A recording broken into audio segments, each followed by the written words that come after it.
Good afternoon, everyone.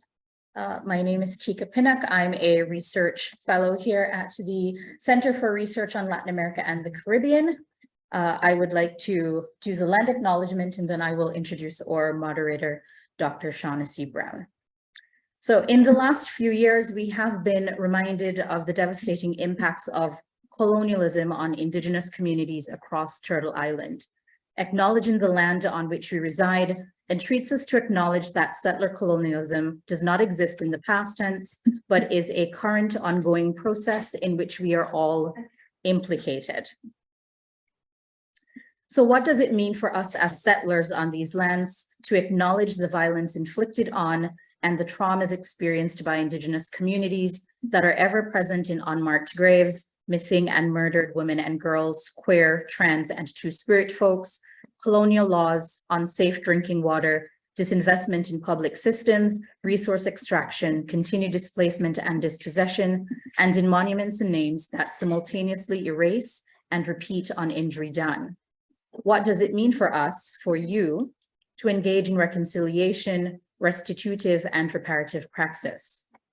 In order to truly engage in reparations, we must work in joint struggle, recognizing the spatial and temporal connectivity between settler colonies in their disposition and displacement of Indigenous populations across the globe. What does it mean to be in joint struggle with Indigenous communities on Turtle Island when you are forcibly exiled and displaced from your own home by the same forces that colonized these lands?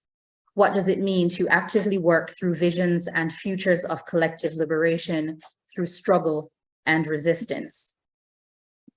Today, we want to honor joint struggle with our Indigenous comrades, siblings, and friends who are in mourning, and we want to engage in land back acknowledgements. When we read out the traditional territories of the lands, we're calling for land back to the holders and caretakers of these territories. Land back acknowledgement focuses on an unapologetic delivery that names the violence that has occurred and continues to occur in the creation of the violent settler state of Canada. We know that our struggles against settler colonialism are connected, and in the same ways, our resistance is collective, and we must engage in joint struggle in order to eradicate these systems that continue to perpetuate violence onto the peoples of these lands. And so, with acknowledging all of this, we want to honor the land we're currently on, which is the traditional territory of many nations, including the Mississaugas of the Credit, the Nashbeg, the Chippewa, and the Wendat peoples, and is now home to many diverse First Nations, Inuit, and Métis peoples. We also acknowledge that Tikoronto is covered by Treaty 13, signed with the Mississaugas of the Credit, and the Williams Treaty, signed with multiple Mississaugas and Chippewa bands. We acknowledge the current treaty holders, the Mississaugas of the Credit First Nation. This territory, and that's for those of us who are located physically at York, is also subject to the Dish with One Spoon Wampum Belt Covenant, an agreement to peaceably share and care for the Great Lakes region.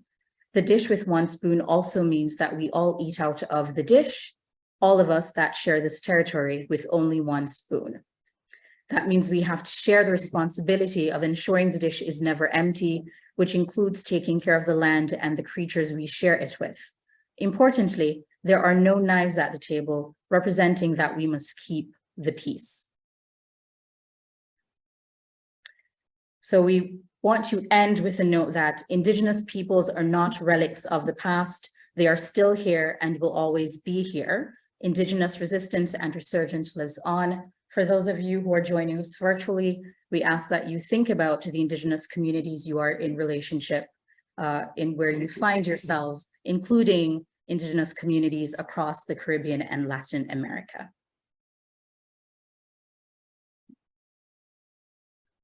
And so now I introduce our moderator for today. Dr. Shaunasea Brown is an assistant professor in the Communication Studies Department at Wilfrid Laurier University. Her research interests include Black women's art praxis, African diasporic aesthetics, constructions of race and racism, Black feminist and womanist studies, and Pan-Africanism. Shaunasea's previous research analyzed Black women and girls her politics in Canada, and her current work operates at the intersection of Black women's arts practices of world making in ways that offer insights into constructions of gender, sexuality, and citizenship.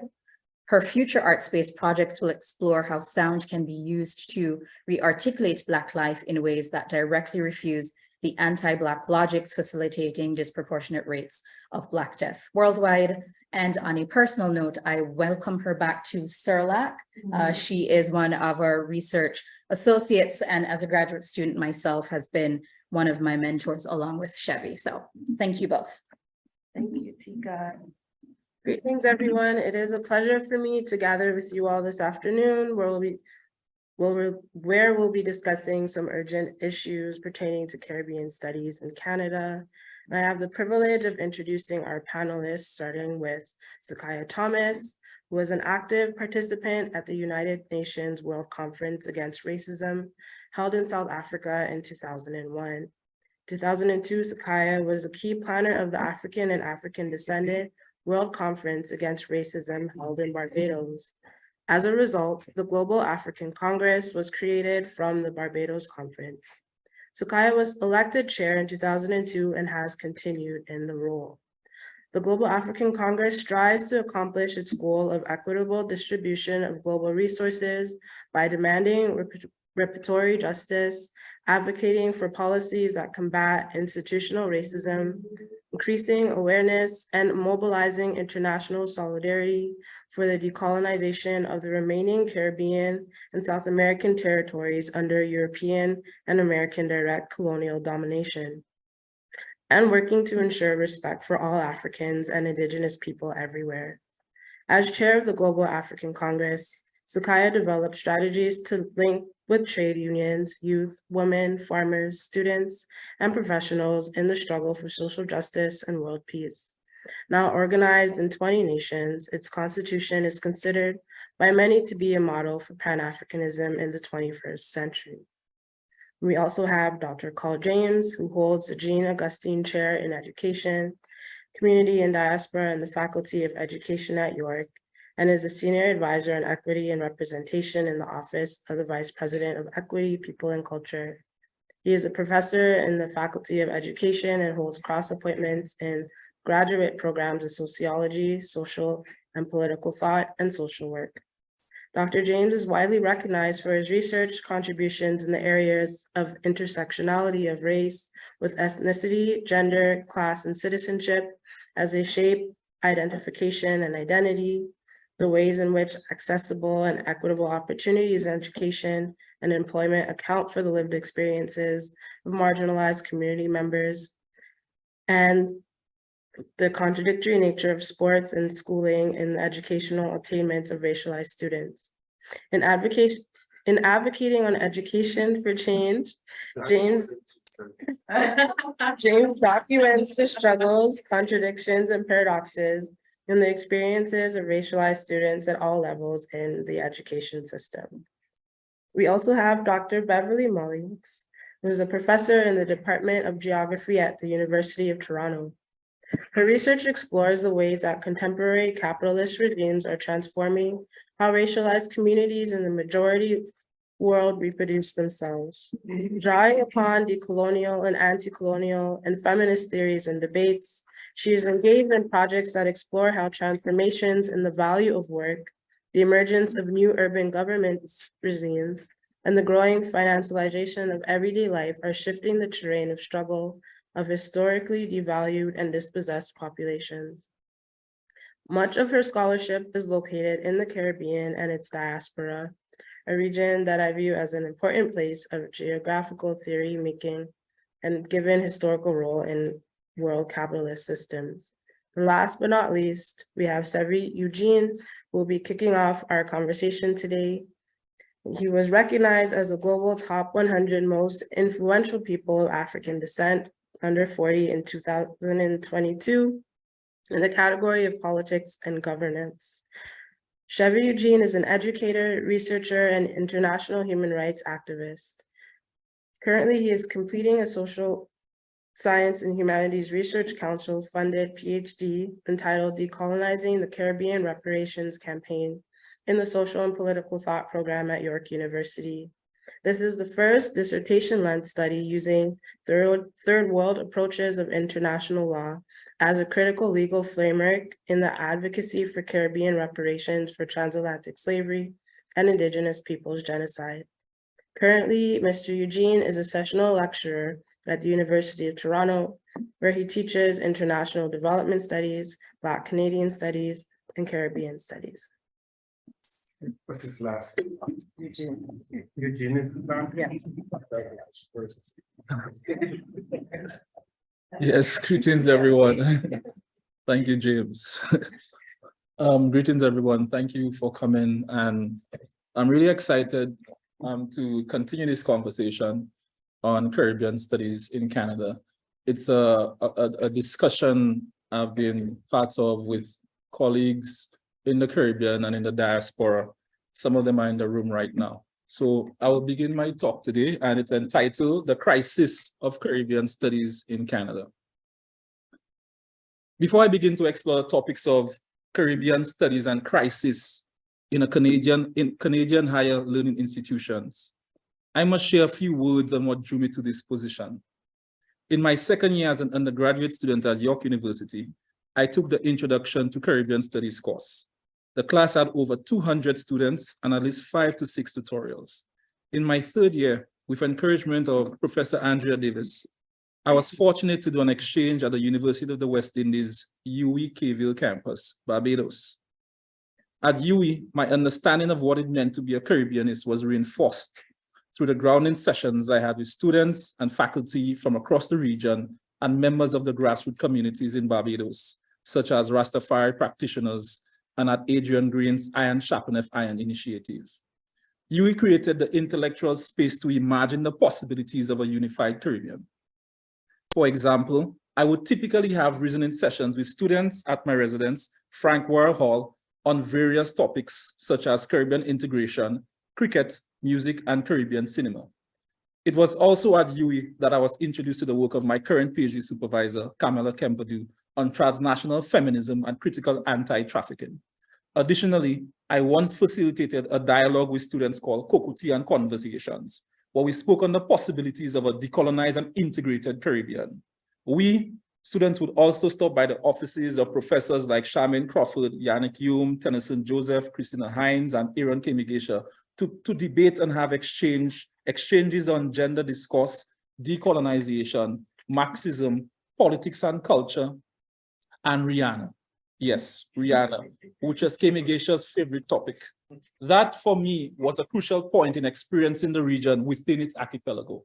Historically, Caribbean thinkers such as George Lamin and C.L.R. James have well documented that they became a West Indian in the diaspora. However, for me, like many Caribbean students, UWI reinscribed my understanding of my responsibilities as a Caribbean person. It was with this consciousness that I would return to Canada in the summer of 2012, a rejuvenated Caribbeanist with Caribbean integration on my mind. However, my enthusiasm to explore further into the realms of Caribbean studies at York would hit a few roadblocks. My initial disappointment came with David Trotzman's Caribbean history class being the only fourth-year course available in Caribbean studies. It was an excellent course, but I needed more. I lie. There was a second course on Latin America and the Caribbean. Unfortunately, like most courses with these two regions in the titles, the focus tends to be on the former. For example, in that second course, the syllabus had 1 week to speak on the English, Dutch, and French Caribbeans with 3 readings, but was cut down to 2 during the semester. This is no fault of Latin American scholars, but more of an institutional matter, which must be confronted in allyship and accountability by both Latin American and Caribbean studies scholars. Fast forward to my first year as a PhD student, I was excited to submit an application to be one of the teaching assistants for Introduction to Caribbean Studies, but found out that the course had no more than 50 students with 2 tutorials, which the course director also led. Satisfaction of my yearning to engage with the Caribbean in Canada outside of my immediate household would come via fellowships with Caribbean and Black students and the local Caribbean communities in Toronto, with the reasoning sessions at a different book list with Miguel, Vincente, and Ita Sadu, and through the decolonial praxis work I undertook with the Caribbean Solidarity Network. From my second year as an undergraduate student, from my second year as an undergraduate student to my first year as a PhD student, Caribbean Studies at York University was institutionally diminished from a full-fledged program to electives. Presently, this is where Caribbean Studies resides in Canadian higher education learning institution in an elective space, lacking vigor and institutional support. Please keep in mind, I am not stating that there are no Caribbean Studies programs in Canadian academic institutions. Rather, I am asserting that the field now sits in a precarious position. Before launching into this discussion, it is important to note that my argument of this location of the field has been informed by my intellectual exchanges with colleagues, artists, and community members working in the area of Caribbean Studies. In my talk today, I postulate that Caribbean Studies in Canadian higher education institution is in a state of crisis, and that the current political climate on social justice issues in the US, Canada, and the Caribbean offer a trajectory for critical interventions. My argument is that historical organizing and protest by Caribbean students and community members set the foundation for Caribbean Studies in Canada. As such, a return to that source has the potential to reignite and reimagine the possibilities of Caribbean Studies in Canada. In his synthesis of the question of Caribbean Studies, David Scott maps two critical moments in Caribbean intellectual history that shaped the field. One, Caribbean scholar M.G. Smith's 1955 Substantial Literature, a Framework for Caribbean Studies, which disrupted the Eurocentric epistemology study on the Caribbean in the social sciences by opening the question on Caribbean studies by a person of Caribbean descent. Two, the significant contribution of Kamar Brathwaite's 1975 seminal work, Caribbean Man in Time and Space, where he introduced the theory of creolization. Brathwaite extended the discipline domains of Caribbean studies by assimilating the social arts, with the social sciences. Where Scott identifies two critical moments that inform the question of Caribbean studies. Similarly, I explore two significant junctures that have shaped the question of Caribbean studies within this nation's borders. Furthermore, where Scott speaks more on the discipline of Caribbean studies, my work is engaging more with the location of Caribbean studies in Canada. These seminal moments I note as, firstly, the 1969 Sir George Williams University protest in Montreal, sparking the flame to investigate Caribbean people's experience in Canada from an institutional perspective. And the second moment is the impact of the public lynching of the Black American George Floyd by the Minneapolis police and its influence on Black studies and subsequently Caribbean studies in Canada.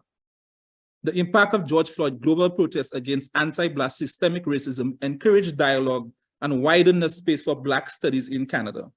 While these efforts are commendable, Black studies and Caribbean studies may be in a moment of being pitted against each other due to the question of austerity by institutions and not necessarily by the scholars of the fields, who, by and large, are located at the intersection of both fields, personally and professionally.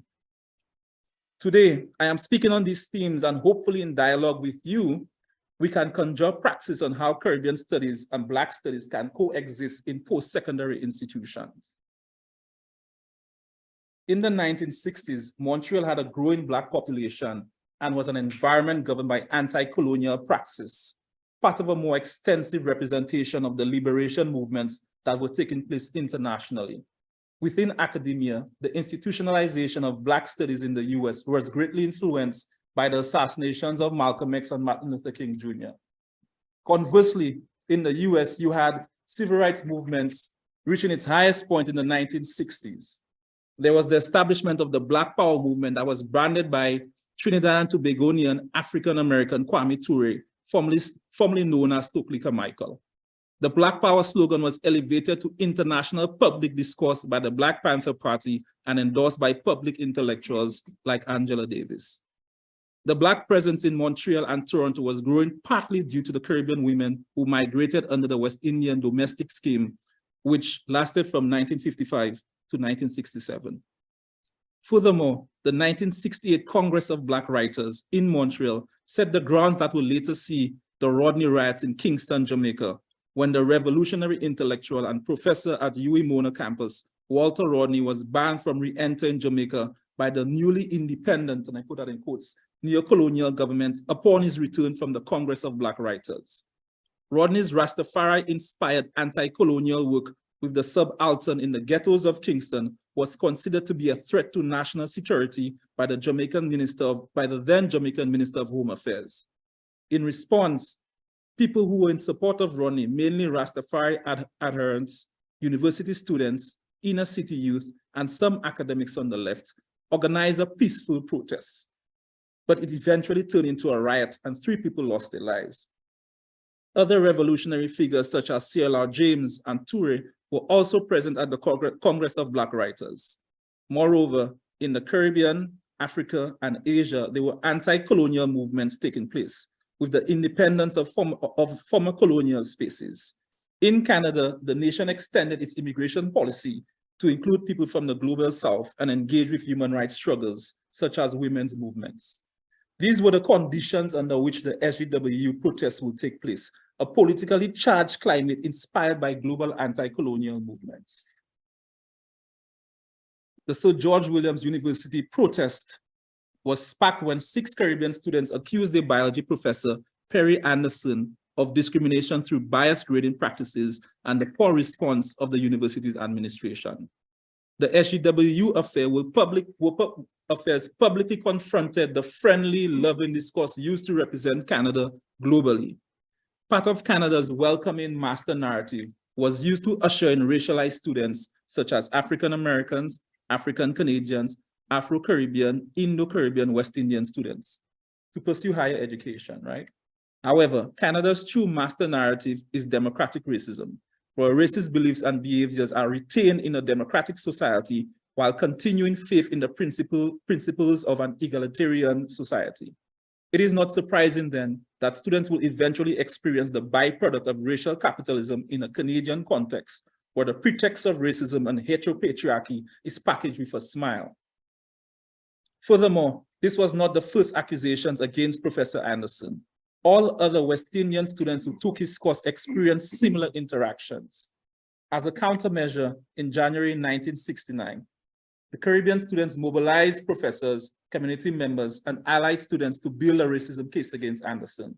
The students went through all the institutional protocols to voice their matter, but in response, they were silenced by the dean and head of department, and Anderson will go on to receive a promotion. Students and the allies organized sit-ins and began leafletting to force the administration hands. Finally, a hearing was confirmed with the Dean of Science, but the bias was evident in how the university management continuously disrupted students during their testimonies. In retaliation, the students withdrew from the hearing and occupied the 9th floor of Henry F. Hall building, and the white allies occupied the 7th floor. Over 400 students peacefully held the ground. After 2 weeks, the riot police were called by the administration to end the protests. The officers encircled the building and occupied the escalators and staircases. The police will eventually enter the room with their firearms drawn at the students. A fire will develop, forcing students to retreat from their post. At the end of this necessary academic disruption, an estimated $2 million in damage to property was reported. In total, there were 97 students arrested, 21 white women, 13 black women, 32 white men, and 28 black men, and 3 juveniles. 5 years later, through a merger and rebranding, the institution name will change to Concordia University. The SJW protest became the first critical juncture of Caribbean studies in institutions of higher education in Canada that were fueled by student and community activism. The SJW affair boldly introduced the West Indian presence within the nation that could not be ignored. At York University in the early 1970s, the protest encouraged West Indian students to begin thinking about the Caribbean and thus advocate for courses on the Caribbean to be taught by the institution. Caribbean studies courses were eventually introduced, but one question we need to think about is, who are the people who initially taught these newly adopted courses? In moving forward, students from York University and University of Toronto collaborated to launch the Black Education Project, where they would volunteer their time at the Universal Negro Improvement Association Toronto chapter on College Street, in support of high school students and community members who were looking to finish high school education to enter university. This is a type of activism students and desire community members, this is a type of let me read this again, sorry about that. This type of activism, by students and desire of community members to attain post-secondary education would be the political climate that cultivated the rhyme zones of the transitional year program at UFT. Moreover, at UFT, Fred Case, during his tenure as the principal of New College, would work with scholars as Anal Aitaru, students and community members to launch the Caribbean Studies program. The Caribbean community in Canada was critical in raising students' consciousness, which will show in the activism work they would undertake at the universities.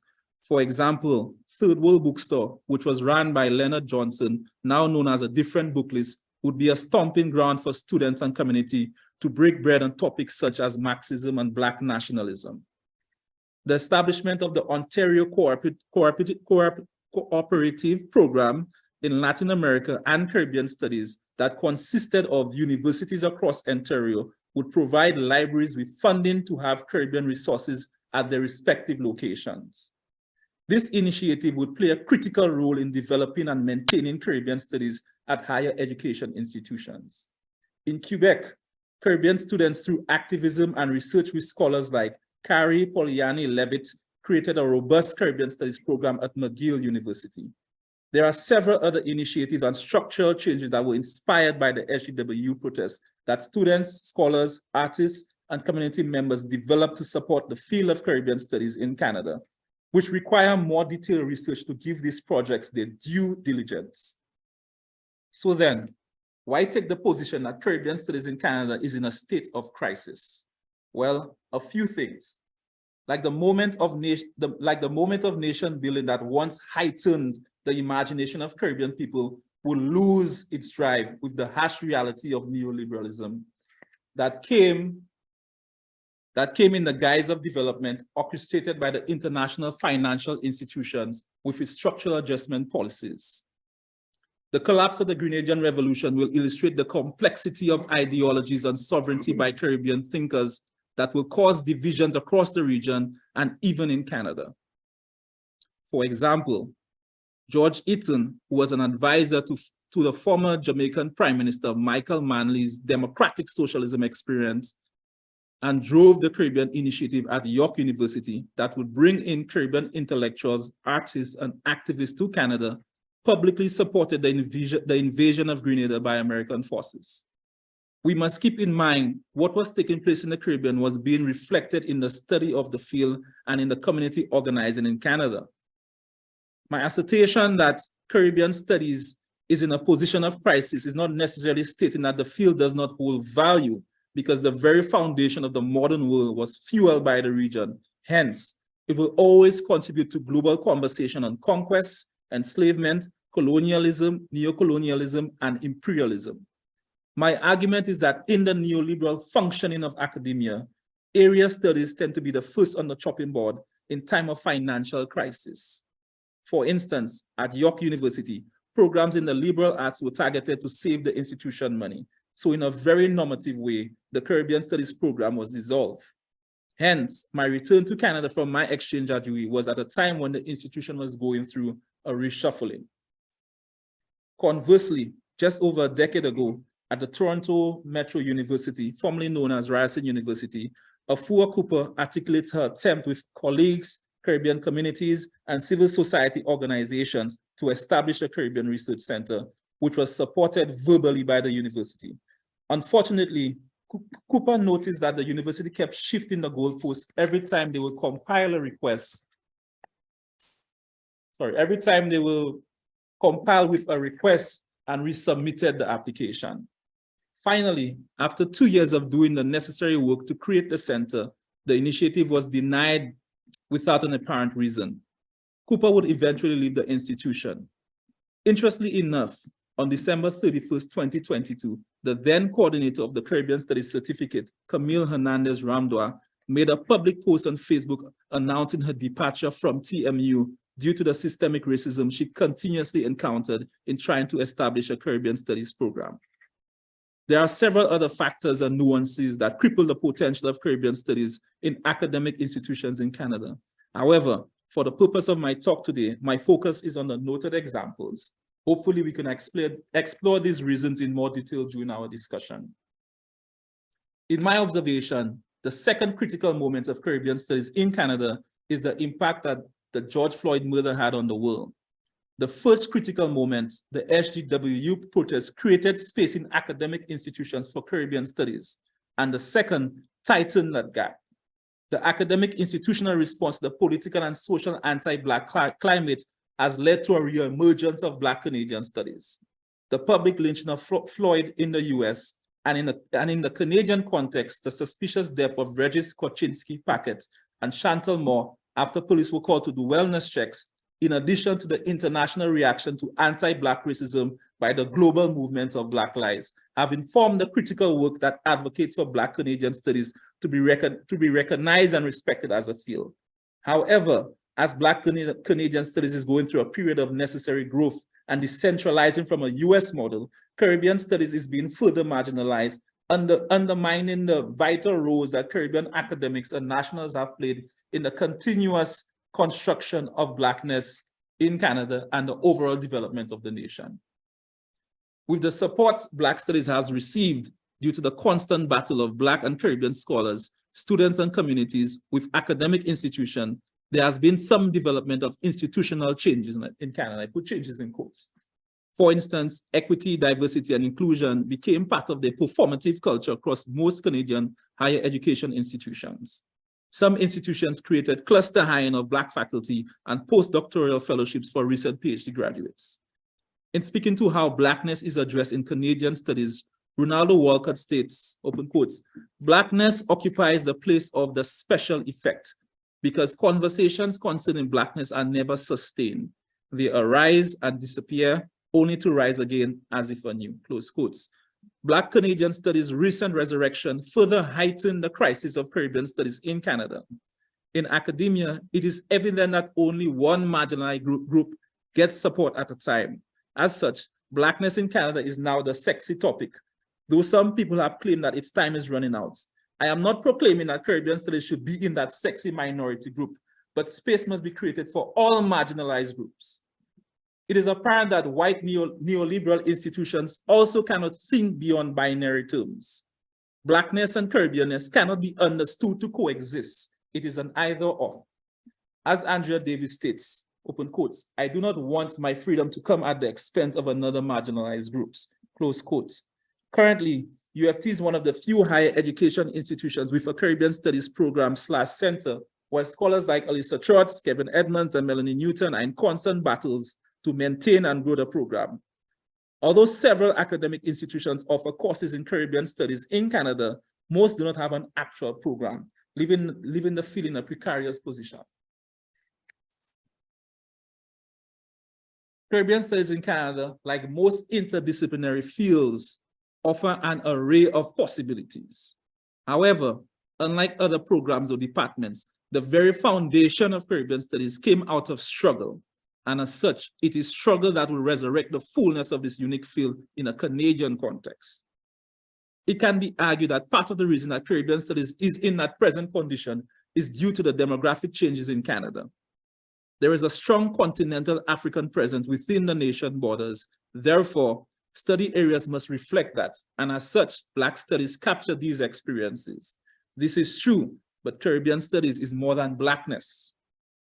In his response to Scott's piece on the question of Caribbean studies, Walcott pulls from the argument that Scott makes on the pluralism of Caribbean studies to think through it as a possible framework for Black studies, which I believe is a strong argument in thinking through the framing of the two fields. However, Walcott asserts that Caribbean studies and Black studies are twins and that the Anglophone Caribbean is a Black space despite or in spite of its multiracial, and multicultural constitution. Blackness and Black people or have become its foundational marker regardless of its demographics. Close quotes. I understand where Walcott is coming from, but this position can possibly locate Caribbean studies in Black studies in Canada. the two fields intersect where there are shared experiences due to racial capitalism and other factors. However, Caribbean studies is more than Blackness. That articulation of the field maintains the process of paper genocide, taking away the presence of indigenous Caribbean populations in the Caribbean and the Caribbean diaspora, like the Locono and the Kalinago people. The same argument can be made for Indo-Caribbean people and other minority Caribbean racialized groups. In his recent reflection on the development of Caribbean studies in Canada, David Trotman expressed that one of the mistakes made in establishing Caribbean studies as a program is the fact that it was grounded mainly in the Black experience and not the fullness of Caribbean diversity.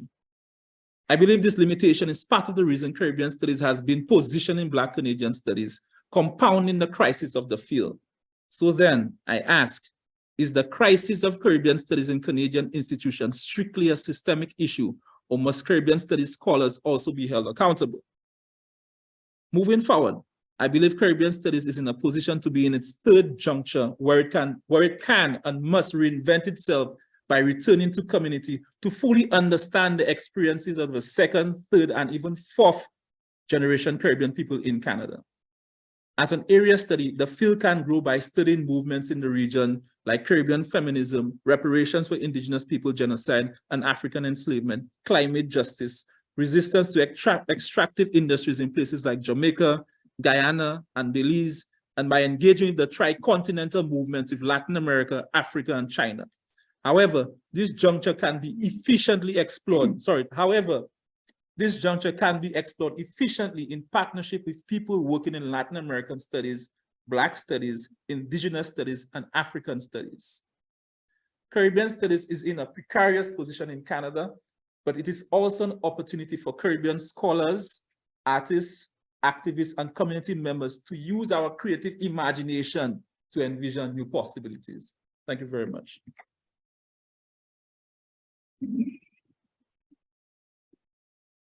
Thank you so much, Chevy, for laying the groundwork for our conversation that talked about histories that made Caribbean studies possible. And now I want to turn to our first respondent, which will be Dr. Mullings. It was on Zoom. Thank you. I thought I was the last respondent, so caught me out. All right. Greetings, everyone. Well, that's what happens when you're not in class, Bev. You see.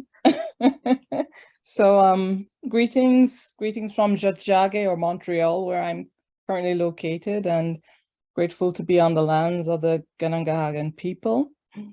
I came to listen to you, Chevy, and read what you had to say, which I got yesterday, and found myself with very little disagreement.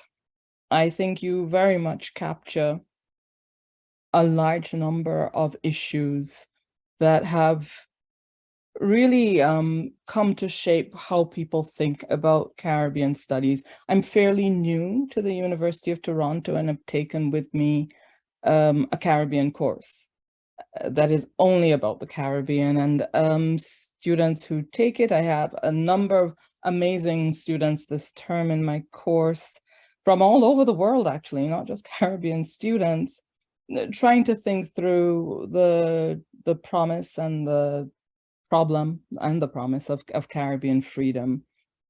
So, you know, and I know it's a rare course. There is one student in my class in particular who was so happy to find a course that said the Caribbean in it and is approaching his final year of his undergraduate program. So I know something's happened to Caribbean studies where students seeking a Caribbean course can wait till, you know, the end of their program before they actually even have a chance to have one.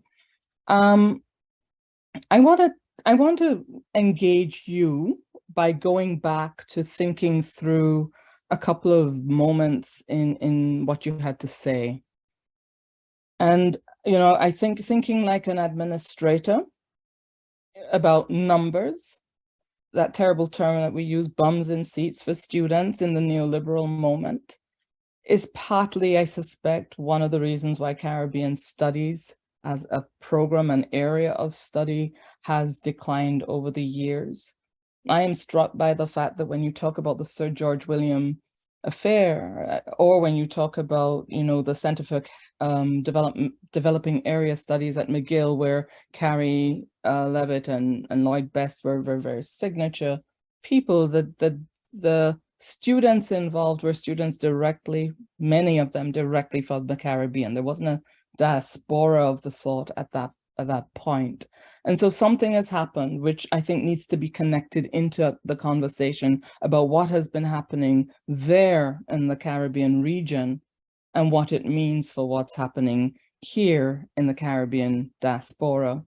So I think those two things are connected. And I think if you were to think like an administrator, your number one question would be, why is Caribbean studies important as an area of study if we don't have the numbers? What is it that it gives beyond an area, as you pointed out in your own talk, that offers an understanding of the creation of the world, of the making of modernity, of a modernity founded on systems of inequality and domination? So you point that out in your piece, but you seem to kind of end it there.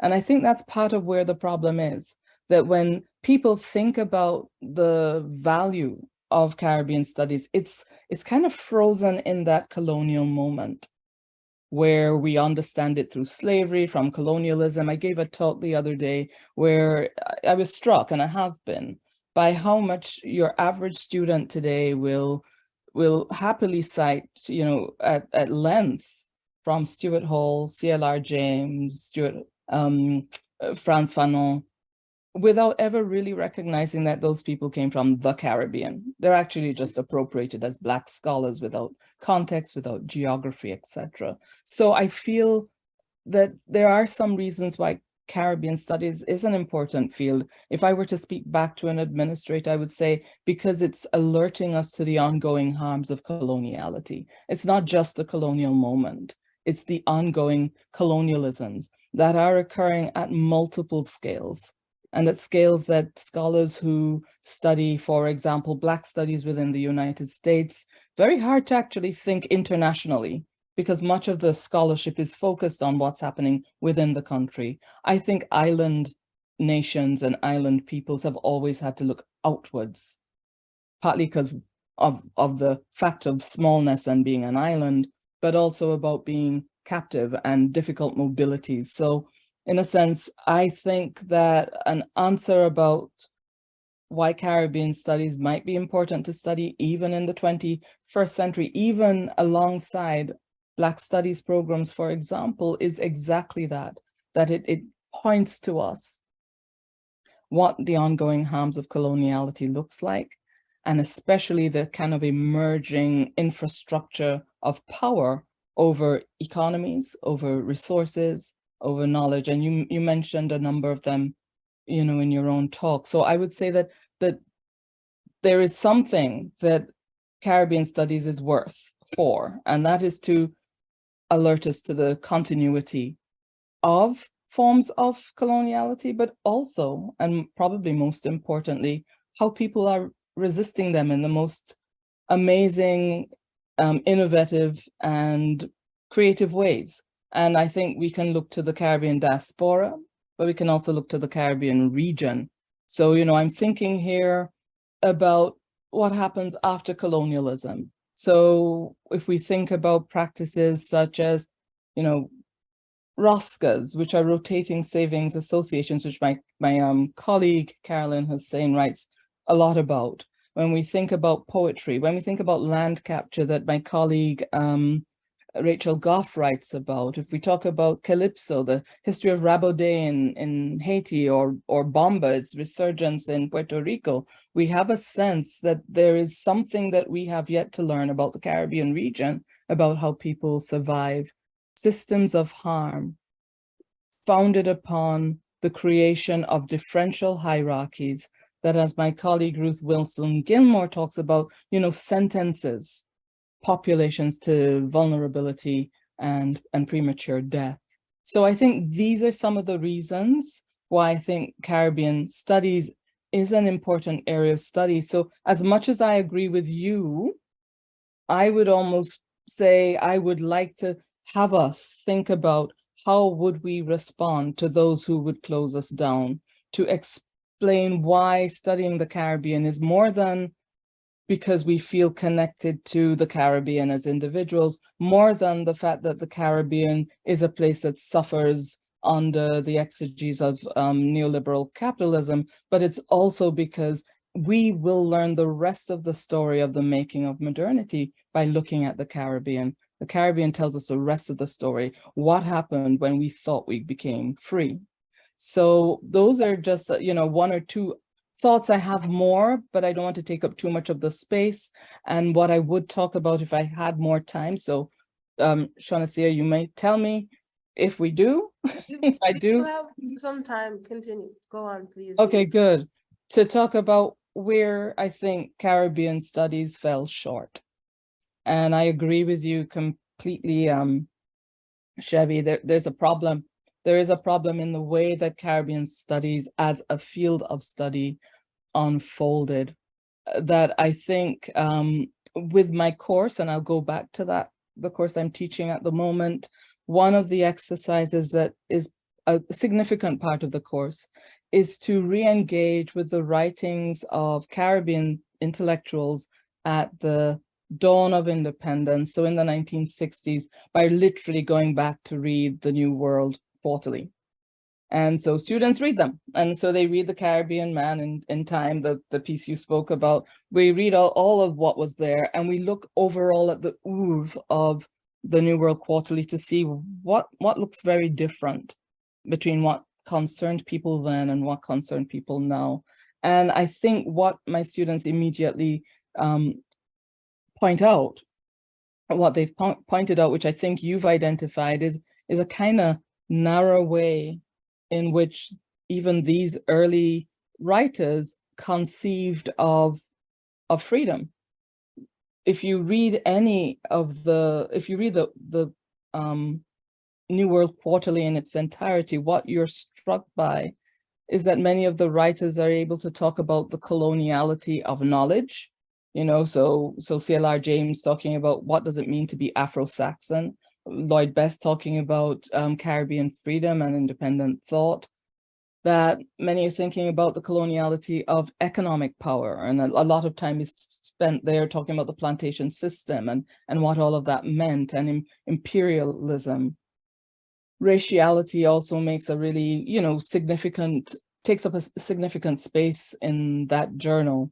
But what seems oddly missing are almost no articles on questions and on other kinds of hierarchical differentiations, in particular gender, very, very missing. In particular indigeneity, well, I think there might be one or two articles that tangentially mention indigeneity, but it's not there in the journal.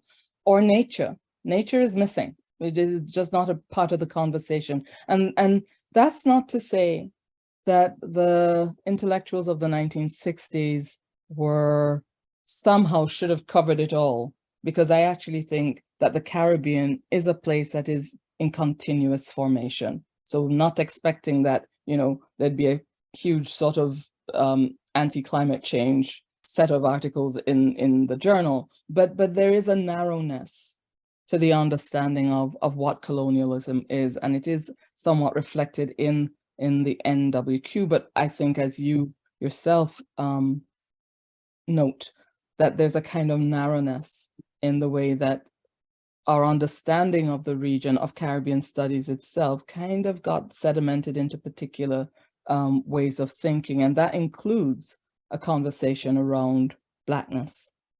So my sense is that where Caribbean studies did fall short, and it's particularly in that moment of independence and the 60s and the writing and the charting of something that looked different, was a tendency to do so through the language and the grammar of Blackness in a way that closed out an engagement with other ways in which people were categorized as different and subjected to forms of harm. And that really, is partly a reflection of what I think Erin Kamagrisha spends a lot of time talking about, which is the power of the Creole nationalist middle-class vision of what the region should be and the way it crowded out other categorized groups. So, and you mentioned them yourself, indigenous peoples, formerly indentured servants, especially from the Indian continent and China.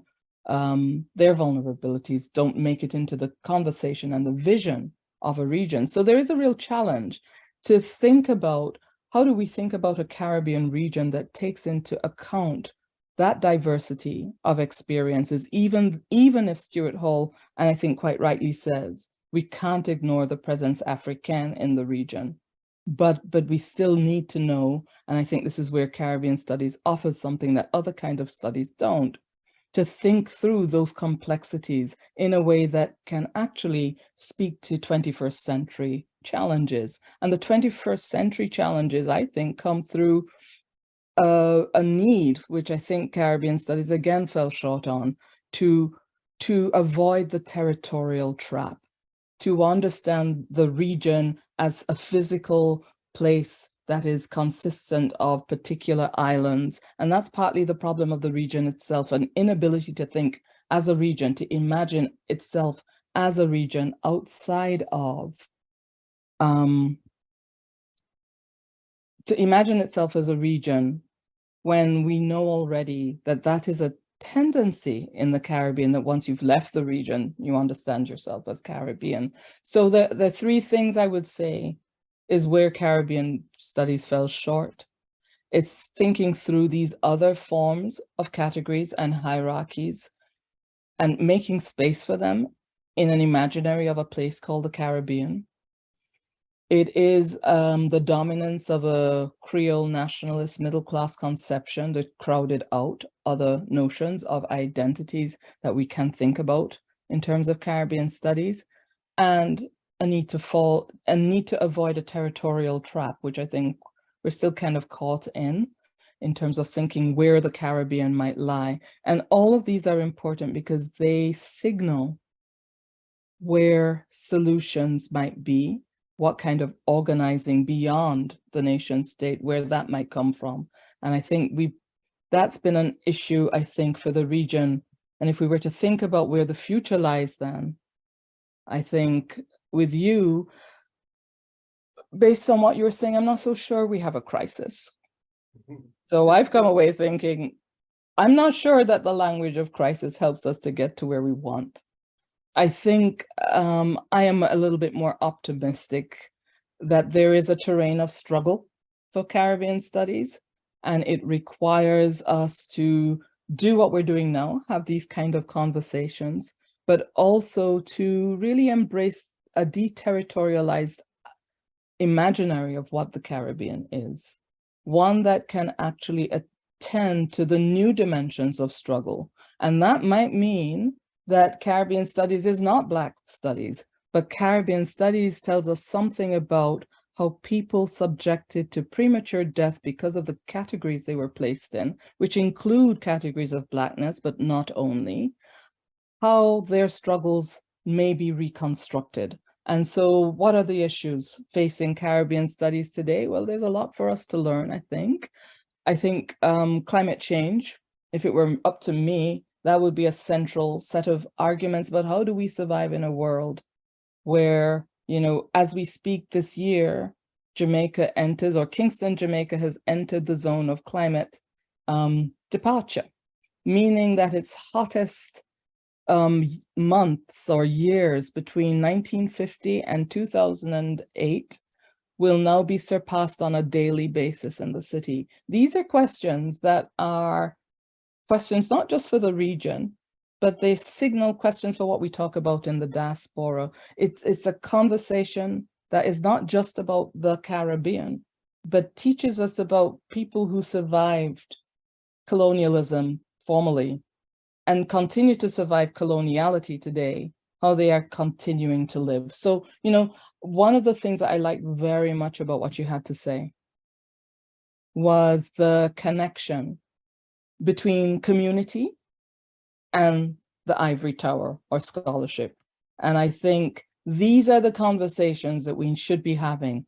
Climate change, debt peonage, extractivism, dispossession, mobility, differentiated humanity. These are all the things that actually allows Caribbean studies to speak to all the other studies you speak of.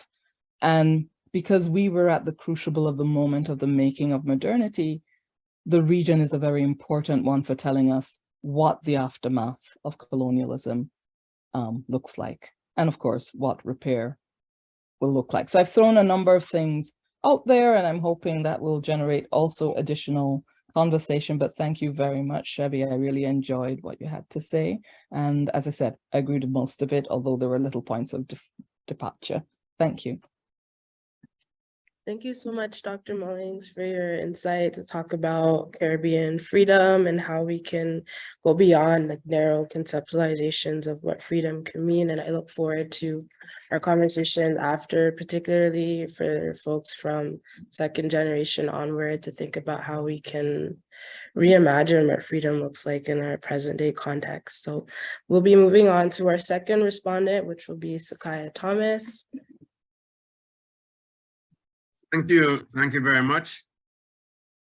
In response to Chevy's eloquent research, analysis, and historical overview of the status of Caribbean Studies program in the Canadian institution via learning, notably York University, I'm delighted to see his reference to several critical points of disruption in the Canadian landscape that led to some initiative to address racial disparities within the Canadian society.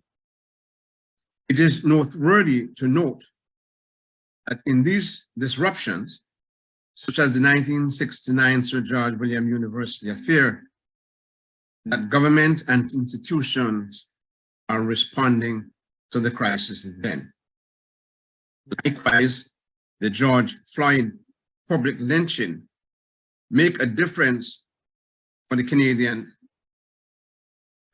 government and institutions, like their US counterpart, to continue denying the existence of institutionalized and systemic anti-Black racism in the society.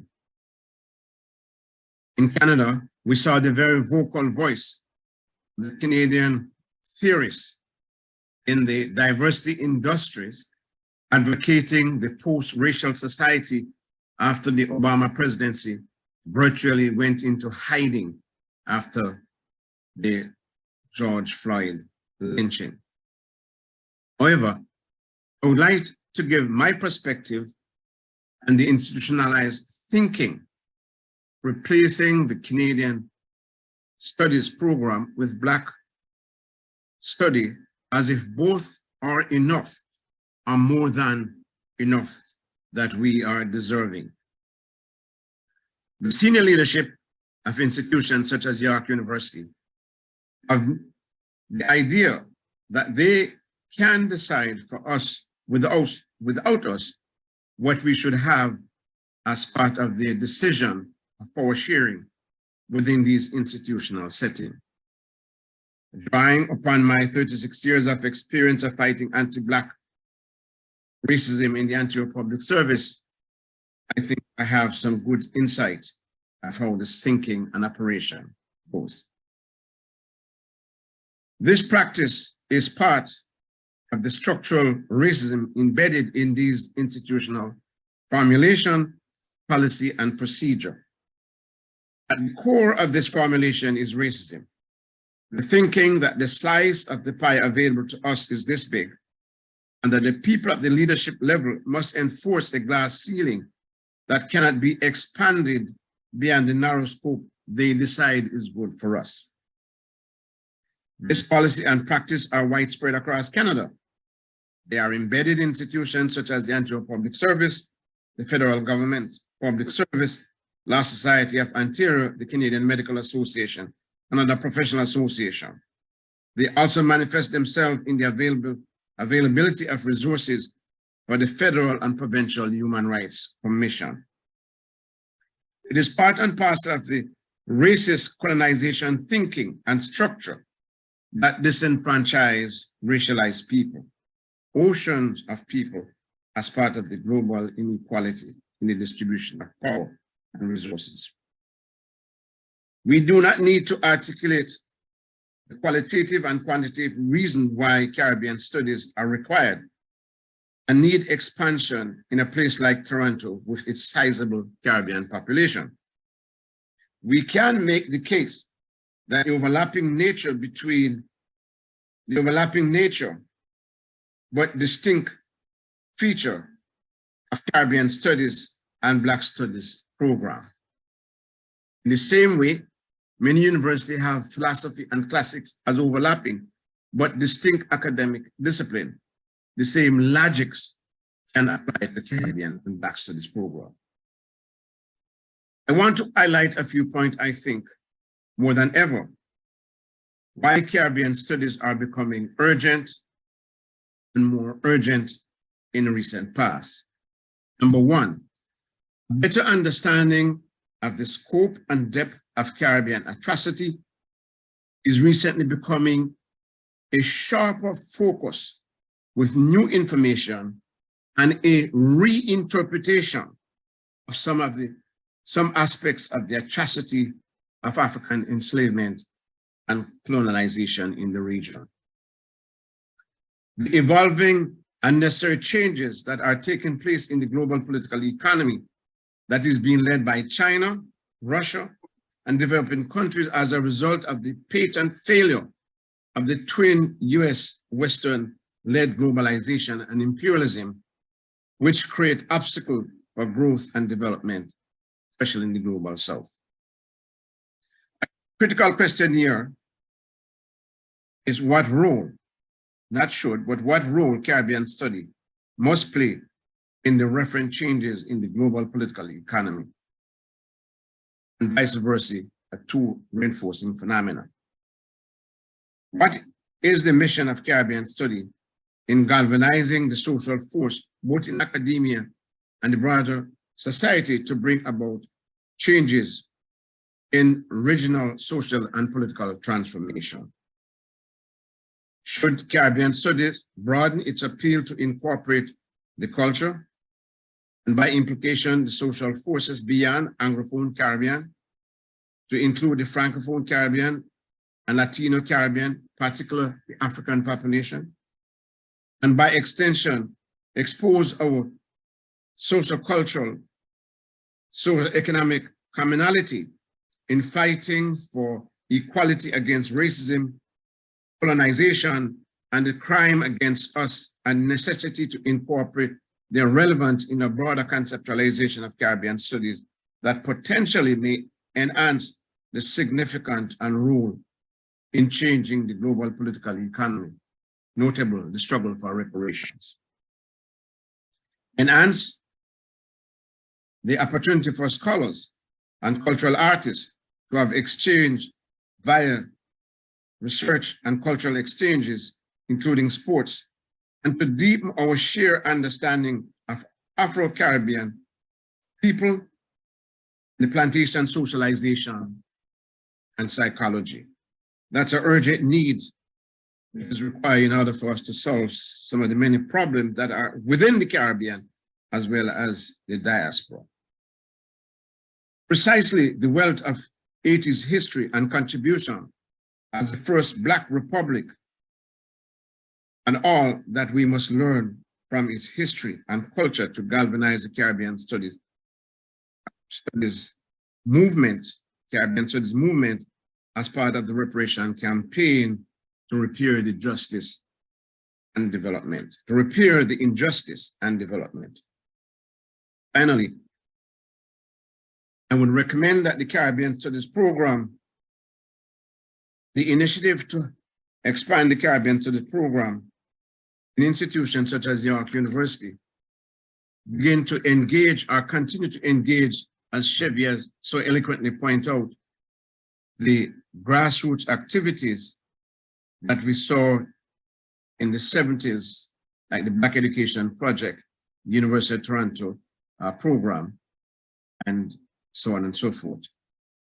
We encourage seminars as this. We encourage teaching and the history, culture, another form of grounding. cultural activities to promote reparation among the grassroots community, and to see the relevance between our contemporary struggle and the struggle for reparation. Linking our anti-imperialist struggle for sovereignty and reparation for a radical transformation of the regional political economy. Thank you. Thank you so much, Cikiah, for responding to Chevy's note and giving us some things to think about in terms of the Caribbean's role in the global political climate, as well as reminding us of the importance of going back to engaging grassroots movements as well. And our last respondent will be Dr. James. Thanks very much. Thanks very much for participating in the discussion. Thanks very much, Chevy, for your paper. And it triggered a lot of thinking on my part, and I thought they were excellent points. That I start thinking about what might I add and how might I add it. I agree, and thanks to my earlier presenters as well. I didn't see the Caribbean studies in crisis, so I am in agreement with Beverley, but I think you articulated quite nicely some of the things that we need to pay attention to if the Caribbean studies is going to be thought through.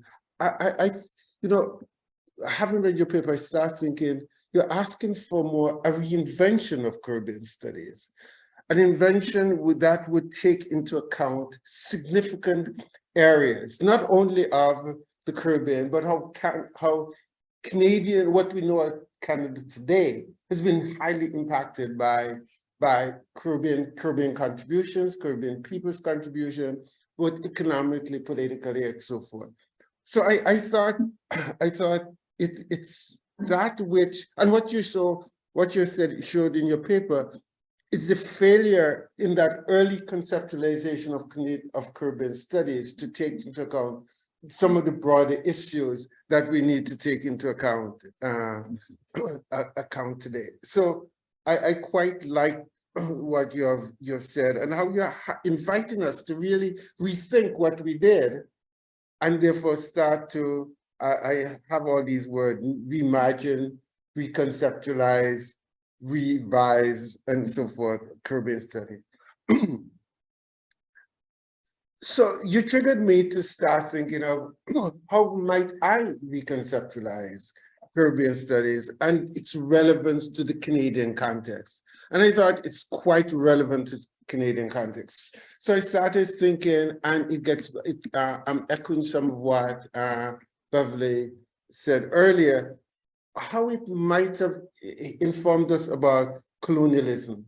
Because colonialism not only happened in as it was then, but those early colonial days had influence on not only the Caribbean, but I always say the Caribbean had some relationship with the Canadian settler colonial policy and programs. And I always talk to my historian friends to show us some more of, and I think this is possible, show us some more of how the colonialists not only resided in the Caribbean, but their relationships with England, Canada, and the US also maintained certain sense of certain development of these places. So when we talk of the Caribbean, and if we were supposed to do Caribbean studies today, we would be learning about those colonial days. And of course, when we hear of the indigenous people, we know, and from my early learning about indigenous people is how they moved around the territory. So the Caribbean is not only just the Caribbean, but its relationship to South America, North America through these indigenous. The movement between the Caribbean as well, between Caribbean people and those other islands in the Caribbean, and what that also sparked in terms of the economic benefits that the rest of the world might have gained from that. And so we see that movement as how Caribbean might have contributed to what's going on.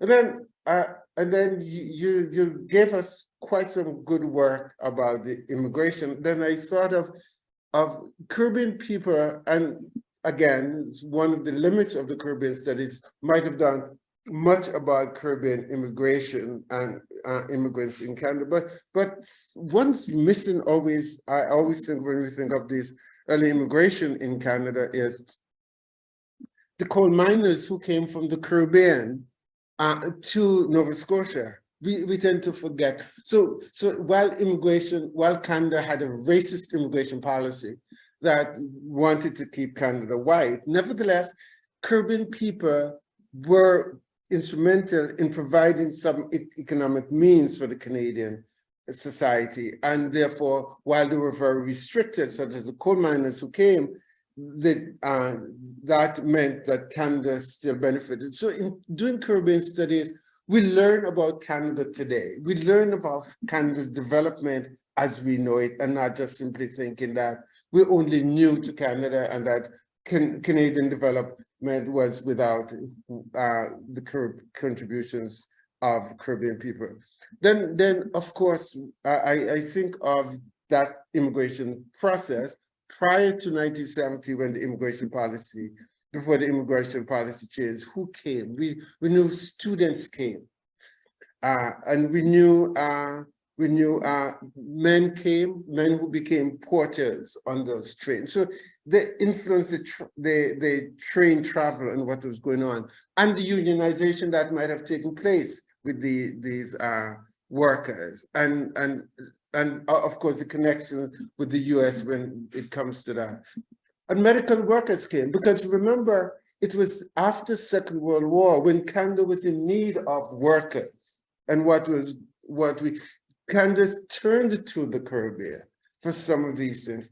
And of course, I'm spending some time recently in the archives trying to understand and understand the context in which Jean Augustine came to Canada at that time. And then I'm doing some reading of the domestic scheme and learning about not only did the women coming from the Caribbean were sent, they were given this document of how they must behave and how they must defer to their white bosses, et cetera, et cetera. So you talked about George Williams. I would put very significant too, and you mentioned it, but I would put just as significant as George Williams was the domestic scheme and how they populated the Canadian community and how they contributed to what's going on. And as I think of immigration, again, when I think of the Caribbean, I think of what do we learn about all these other areas. For example, when we think of migration from the Caribbean, Caribbean people went to England, then they went to the US, and then they came to Canada. And I was thinking of this recently about my work, and I always remember watching this Windrush and things with Beverley when I was in Montreal some years ago. But to understand the Caribbean presence in Toronto is to also understand the Caribbean people also have big, solid relations with family members in the US and England. So, and that's so always missing when we talk about Caribbean. We forget that their connection, the network is not only Caribbean. So I was thinking of Caribbean students going to the US, and then I think they're going to a strange place, a new place. But many of them are going to the US with family members in the US. And that will take us into, so that's why I start thinking of, if we really think of Caribbean studies, we would think of it not only how it is in locally, but this international network that Caribbean has perpetuated and fostered. And not only English, but we have to think of French of the French in that way, and we can move off from there, and Beverly has talked about that. The other thing I think about when I think of the Caribbean, I think of American recolonization or colonization in the Caribbean, and how religion was a part of that colonization. And so there again, we're not only talking about, we're not talking about just there, but religion. I think of the Presbyterian who went to Trinidad and Guyana. I also think of the United Church in Jamaica and all those other places, and the role that these churches, especially the schools, and I also think of Billy Graham giving his many speeches in the Caribbean, and Caribbean people sending money to the US in order to become good, faithful Christians. So when we talk of the Caribbean, there, we're talking of a space that has fed the entire world, and it's constantly becoming that dynamic way in which it continues to do so. And today's Beverly talk about climate. Today we will have to talk about that. We talk about the place and role of China in this whole, and how Caribbean is playing this big role between China, the US, and the rest of the world. So Caribbean studies, therefore, I see reconceptualizing Caribbean studies today would mean doing this kind of work. And locally, I start thinking of how Caribbean peoples in North America, because in Canadian research will show you that Caribbean students of Caribbean background, talking about racialized students, more of them are third generation compared to Asians and South Asians. And that says something, setting a trend in what can we expect for those others, and what we will, and what that means in the Canadian context. So I think I'll leave it there and go for much of the discussion, and I look forward to that. No, but before, I need to say something about the area that I talk about a lot. That's my one, the whole area of education. You know, today's EDI, I think, and I think rightly so, when we think of EDI today, when we think of universities responding to what happened in since George Floyd and the Black movements that have gone on, we have to think of how some of that was set in motion by what happened at Sir George Williams.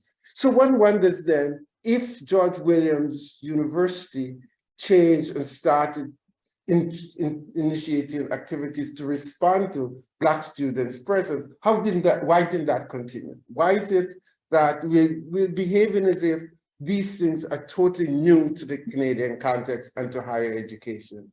And George Williams University also instituted what they would have called it, someone to pay attention to, I forgot what they would have called that person. But when we hear about George Williams, it has influenced that university, and I think universities paid attention to that. The other thing that also significant is transitional year program. U of T has had the transitional year program that was brought about through the activist work of Caribbean people in the Canadian context, and to push the idea that we weren't satisfied that the schools were doing the work that's needed for our students to get into university, and so that transitional program and education has been very much part of the significant contribution of Caribbean study. So if I can synthesize what I said there, if we're going to understand Canadian context in its fullest form, if we're going to understand some of the issues related to education and Black people in education, and its relationship to decolonization, if we're going to understand decolonization in its fullest sense, the Caribbean cannot be left out of that conversation. And so it's absolutely important. And especially when we think of and you made mention of, it's not just simply about the Black experience, but it's all those other intersecting experiences. And if you talk of Caribbean, you cannot talk of the Caribbean without talking of its relationship to Africa. So I think it's fulsome there. Thanks. Thank you, Dr. James, for your insights that talks about how we might reinvent, reimagine, or revise Caribbean studies that takes into account what was missed as it was established, whether it's talking about the role of neocolonialism that's sustained through our grandmothers giving tithes to thieving pastors, or how we might kind of move beyond this idea of colonialism being frozen in time, as Dr. Mullings said, but talk about like these international networks, right? So now we have about 30 minutes left to get questions and comments. We had Afua Cooper wanted to say something. Yes. Could I also? Yes. Okay. Are we able to unmute her? We have to unmute. Go back to the attendees. Okay, go ahead, Dr. Cooper. Welcome.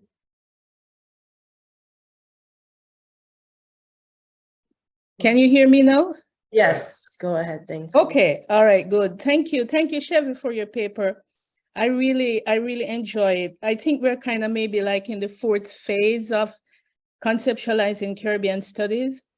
I want to say that with issue of infrastructural development, hiring faculty, implementing courses, creating courses, and so on, and also training new generations of scholars, training new generations of Caribbean scholars, people who can teach the Caribbean. And this all comes back to infrastructural development. We don't have that in Canada.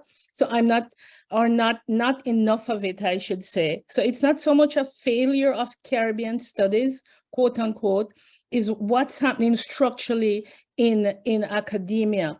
And I want to link this to the community. In the early days when you had a lot of activism and creation of Caribbean Studies program, there was an organic link to the Caribbean community. I'm not sure that's the same, that same phenomenon is happening anymore. I want to talk about briefly, I hear people saying that the Caribbean is not only about Black people. And while that's true, it bothers me, because what I want to say is that how can we think about the complexities of Caribbean studies or the Caribbean itself when Black people, African descended people, are not even recognized to the fullest degree in that region. In Jamaica, you go to Jamaica, there's so much anti-Blackness. The colorism is off the chain, as the saying goes. You have governments there who hate Black people. There are still laws on the books that penalize and punish Black people. There's a noise law that you cannot play your music after 1 a.m. Black DJs are routinely shut down. You go to, I've been to Cuba in a nice hotel. I'm trailed in the hotel. I'm under surveillance because I'm Black, right? So there's still this anti-Blackness within the Caribbean. And sure, as has been stated, the whole independence movement was conceptualized by conservative, I would say, middle-class Creole people, middle-class people, not poor people, not poor Black people. And many of these classes, this middle class that seized power, political power at independence, were patently anti-Black. Remember, after emancipation and even at independence, Black people were not necessarily in the same category as other racialized minorities. We have to keep that in mind. You go to the Black Caribbean and you go to the Caribbean as a whole, and you still see Black people in subject positions vis-a-vis other racialized groups. So let's keep that in mind. In 2012, when we had the 50th independence anniversary of Jamaica and Trinidad and Tobago here, and there were commemorations here in Canada. One of the reasons that Trinidad and Tobago hardly had any form of commemorative events was because some racial group felt that for that to happen, you're gonna have to recognize Dr. Eric Williams, and there were forces in the Trinidad community that did not want to recognize Dr. Eric Williams. It was insane. Tropicana had an event at which I spoke, and I'm saying it's 50 years. You know, Jamaica was all about this commemoration. The Trinidad and Tobago community in at least Ontario, Toronto then hardly had anything because they felt they would be bigging up Dr. Williams too much and his party. So we have these deep divisions, so to say, well, you have to recognize the heterogeneity, true, but we also have to recognize endemic anti-Blackness within these Caribbean spaces. So when we're thinking about, it's almost like an apology that we now have to apologize to be Black and to be Caribbean, without recognizing that until this day, Black people, by and large, I'm not talking Creole identity, middle-class people, I'm talking the masses of poor Black people are still not fully enfranchised within that space. Thank you. Thank you so much.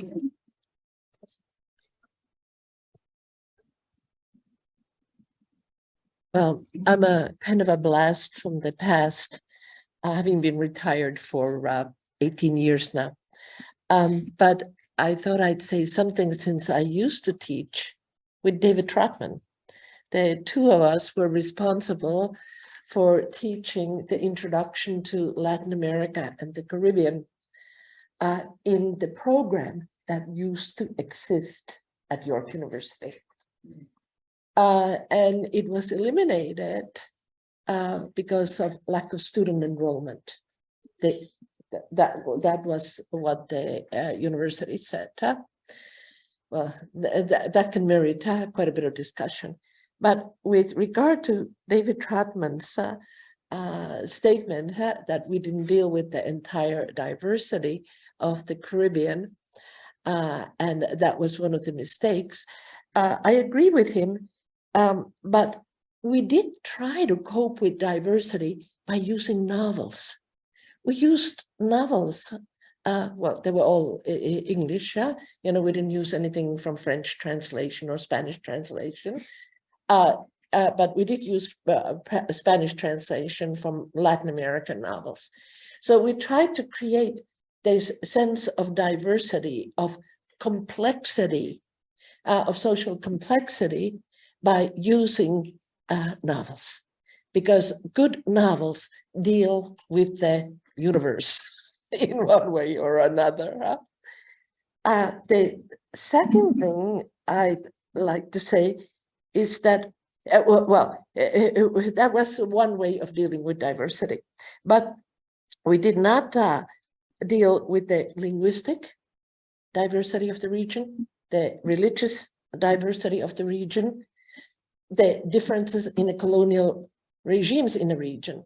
So when we're talking about the Caribbean, are we talking about the British West Indies, or are we talking also about Spanish and French and Dutch colonization and the kinds of societies that they left behind, and the commonalities between those experiences and the differences? Okay, very quickly, what would be one way of dealing with Latin America and the Caribbean, since that's what interested me, and that's what the Center for Research that Cerlac tries to do through a graduate course that tries to look at both, because what I've heard is deal with Latin America and the Caribbean, or deal with the Caribbean in a global context, or deal with the Caribbean with regard to the immigration patterns and changing immigration patterns in Canada. All of those involve different kinds of focuses. But anyway, if you're dealing with Latin America and the Caribbean, I would do it like this. Now that I am retired, I'm no longer teaching such a course. I would start off with gold and genocide, precious minerals and genocide. That's the common experience of Latin America and the Caribbean. Then the second theme I would take is sugar and power, using the Sidney Mintz book on sugar and power. Because when we're talking about sugar and power, we're talking about Brazil, we're talking about Peru, we're talking about many different, in addition to the Caribbean, right? And we're talking about colonial relationships. Then people have noted extraction. Okay, that then is in a modern area, the modern version of it, the mining conflicts and their environmental impacts. And overall, we have racism, a racism that made the United Nations declare a genocide in Guatemala. And the term genocide has been used also for Peru and other conflicts, in parts of countries in the region. We have Colombia, and it's mostly Black and Indigenous people who are getting displaced today. And there are 5 million internally displaced people in Colombia. When do we hear about that, even among ourselves? And those are mostly Pacific Coast Black communities and Indigenous communities, and they have to do with the expansion of extraction and also of sugar. It's still with us, the plantation economy, and they're associated with horrendous forms of racism, daily atrocities we're talking about. So my new approach or my rethought approach, because I don't know whether or not that's new, to teaching from a comparative Latin American Caribbean point of view would be genocide and gold, sugar and power, new extraction and genocide, again, going along with that in the extreme cases. And the common element of racism and racist ideologies and racist social relations. Now, if you're teaching something from the vantage point of the community in Canada, I leave it up to you to decide how that should be done, because I can't talk about the community. I'm not a part of it, but I'm sure that there would be really, really interesting ways, of mounting courses that would deal with Canada and the Caribbean. So anyway, that's my 2 cents worth.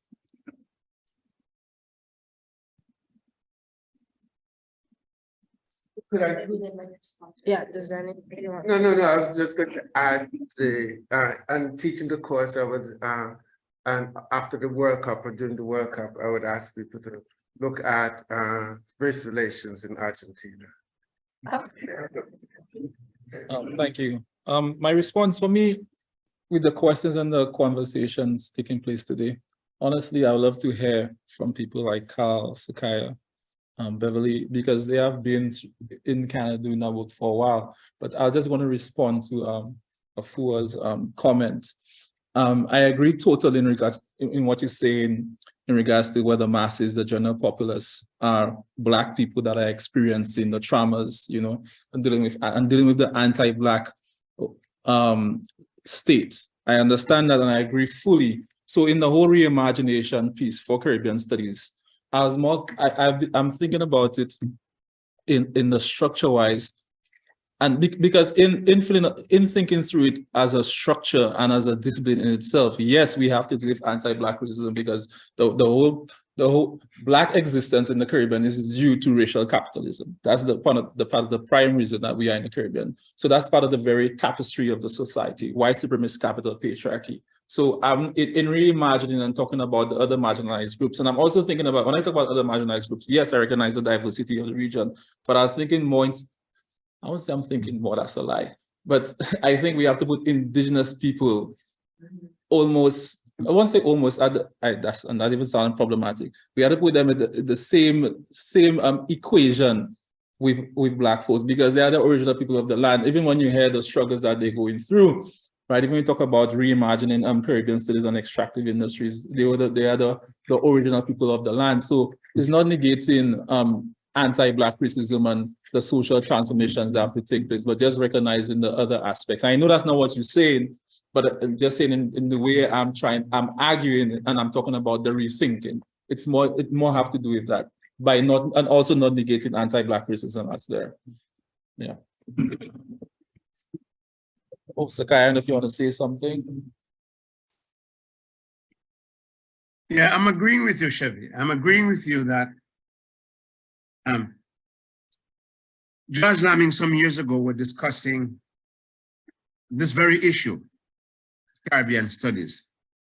And he made the point that he was having a discourse between contemporary Caribbean studies in the 70s and what went on with people like Arthur Lewis. And Arthur Lewis was making the point that he could not understand how bright people who went to Oxford University have failed the West Indian Federation. And Lamming made one of the most creative points I've ever heard of inside the Caribbean. He said, he was quoting an Argentinian philosopher, he says the problem was not that the Caribbean institution or Caribbean studies have failed. He said the thinkers were looking in the wrong direction. And then he went on to say the problem with many Caribbean scholarship is that we have not committed what he called epistemological cultural genocide. Cultural eradication. So in other words, he's saying epistemologically, we're still steep in the European thinking. And then he said, the liberators in the Caribbean, in reference to Afua Cooper, he's saying the liberators in the Caribbean themselves have not been liberated. And I agree with him, because my own experience in fighting racism in the Ontario Public Service, very good Caribbean scholars, some of the people who I've known, some of the people who I was in school with, they did not want to touch the question of race. And I will dare say a lot of people from the Caribbean, when they get here and start to experience racism, they simply did not know how to cope with it at first. It was a strange phenomenon. It was a very strange phenomenon, and they did not know. The other thing too, Chevy, in keeping what we need to look at, is look at the relationship between racism and mental health for a whole generation, or older generation of Caribbean people. That is a crisis in kind of Canada that is being ignored. So again, I will say when we begin to conceptualize the Caribbean program, we need to look at the Caribbean diaspora, what is the reality, what's our lived experience, what is it that we are ignoring, what are some of the things we need to do, and how are we going to repair the damage? Thank you, Cikiah. Are we going to, Dr. Mullings there? Okay, just a quick comment. And I wanted to kind of respond to Afua's point. I would say I agree. I think there's some nuance that might have got lost in conversation. I think it's really hard to think about the Caribbean without thinking about anti-Black racism. It is a fact of what it is. However, I would add that in thinking through Caribbean studies, we also need to have that conversation that goes quiet every time, which is about sort of pulling apart what we mean by Blackness, because, you know, I would say large numbers of people in the Caribbean would happily embrace a notion of themselves as Blackness, and elsewhere I've written about it as global Blackness. But in the everyday encounters encounters that then you really have to think through class and through material wealth, then Blackness becomes really attached to particular sorts of bodies, and those are poor people. So you know, in talking about opening the space, it's not about necessarily denying anti-Blackness in the Caribbean, but it is recognizing that we have to have a conversation about anti-Blackness in the Caribbean that actually points to a sort of Creole nationalist understanding of what Blackness was and how that came to define all of Blackness across the region in a very problematic sense. So I just wanted to add that part into what I think Caribbean studies should be doing too. Thanks.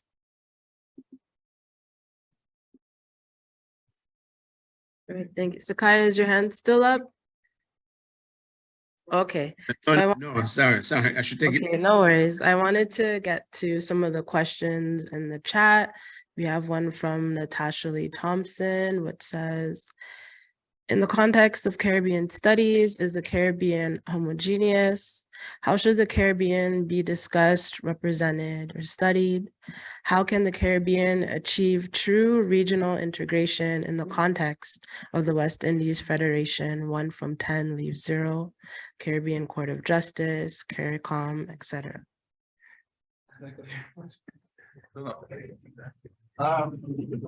That's a perfect question. So it's not actually. Thank you, Natasha Lee, for your questions. I think the first question in regards to the study of the Caribbean, I think that's part of what we have been discussing so far. So hopefully that kind of answered your question to a certain extent, or make you think more about it. Concerning true regional integration, that's something that's ongoing because that's something that's ongoing. If you talk about the institutional piece with the West Indies Federation and the supposedly failure, you know, and the notion of the failure of the West Indies Federation could also be debated. But what I'll say, in the way I think about me, Chevy, personally, how I think about Caribbean integration, I don't necessarily think about it through the institutional aspect, the institutional aspect like CARICOM, OECS.